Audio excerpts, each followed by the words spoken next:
Nursing शिक्षा की गुणवत्ता को लेकर प्रदेश के स्वास्थ्य मंत्री टीएस सिंहदेव का एक बड़ा बयान सामने आया है। इस बयान को निश्चित ही नर्सिंग शिक्षा क्षेत्र में एक बड़ा बदलाव माना जा रहा है। अब तक नर्सिंग सीटों को भरने के लिए परसेंटेज को काफी कम कर दिया जाता था और अपने लेवल पर एन केन प्रकरण नर्सिंग सिस्टर बनाने का झांसा दे काफी संस्थाएं बच्चों को कम परसेंटेज पर भी एडमिशन दे देती थी।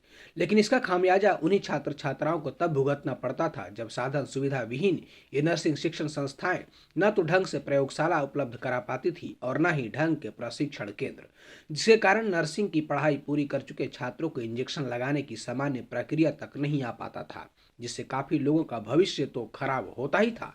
ऐसे लोग जब नौकरी में पहुंचते थे तो मरीजों को सही समय पर व्यवस्था नहीं मिल पाने से लोगों में नाराजगी रहती थी। स्वास्थ्य मंत्री टीएस सिंहदेव के बयान से साफ कर दिया गया है कि हमारा काम गुणवत्तापूर्ण नर्सिंग शिक्षा देना है और नर्सिंग ट्रेनिंग देने, सीट भरने, भेड़ बकरी की तरह लोगों को 0 परसेंटाइल पर प्रवेश नहीं दे सकते। क्या कहा स्वास्थ्य मंत्री ने, आइए सुनते हैं। इसमें हम लोगों ने लगातार ये देखा है कि नर्सिंग ट्रेनिंग कई संस्थाओं में काफ़ी निम्न स्तर की हो रही है। हम अस्पतालों में जाके जहाँ ट्रेनिंग ले रही हैं नर्सेज, हमारे सेक्रेटरी साहब भी स्वयं गए, मैंने भी कहा था कि आप भी जाके एक बार देखें कैसा हो रहा है। तो नर्सों को सुई लगाना तक नहीं आ रहा था जो ट्रेनिंग में बच्चे थे। तो अंधाधुंध केवल नर्सिंग कॉलेज खोलना और उसमें भर्ती करना, बच्चों की फीस लेना और फीस के बाद उनका एक तरफ सरप्लस हमारे पास नर्सेज हैं, नौकरियां हम उनको नहीं दे पा रहे, और दूसरी तरफ जहां जहां हर नर्सिंग कॉलेज में ऐसा नहीं पर जहां जहां स्तर कम है वहां एकदम क्वालिटी अगर हम खराब कर देते हैं तो नुकसान किसका होता है। तो जीवन मृत्यु से संघर्ष करने वाले लोग अस्पताल में जाते हैं, नर्स उनकी देखभाल करते हैं, वहां गुणवत्ता में समझौता करना पूरी तरह से अनुचित मैं मानता हूं।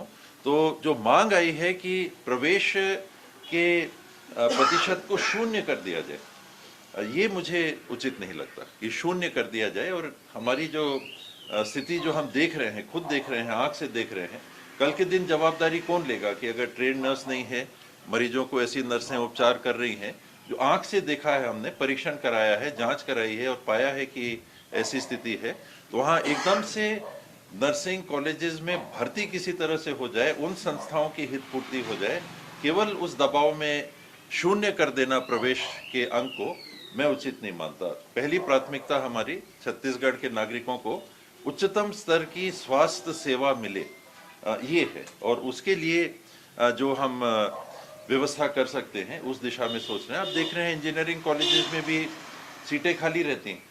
कारण क्या है कि वो अब इंजीनियरिंग में सैचुरेशन आ गया, नौकरी नहीं मिल रही, तो आप एकदम ही स्तर जीरो कर देंगे कि नहीं आओ, पैसे लगाओ, भर्ती करो, पढ़ो, और फिर भविष्य।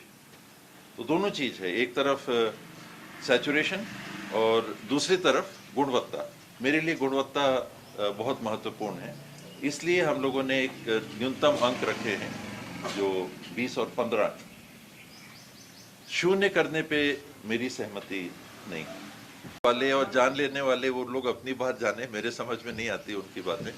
मैं तो छत्तीसगढ़ के नागरिकों की हित बात समझ पाता हूँ कि गुणवत्ता स्वास्थ्य के क्षेत्र में समझौता नहीं किया जा सकता। आए दिन ये बात आती है कि जेब से खर्चा करके लोग प्राइवेट अस्पतालों में जाते हैं। क्या कारण है? वो कहते हैं कि वहाँ बेहतर क्वालिटी की हमको सेवा मिलती है, और हम एकदम खुला कर दें कि 0% एडमिशन। क्या ये उचित है? इसमें कहाँ की बंदूक और कहाँ की कलम? स्वास्थ्य सेवा गुणवत्तापूर्ण होनी चाहिए।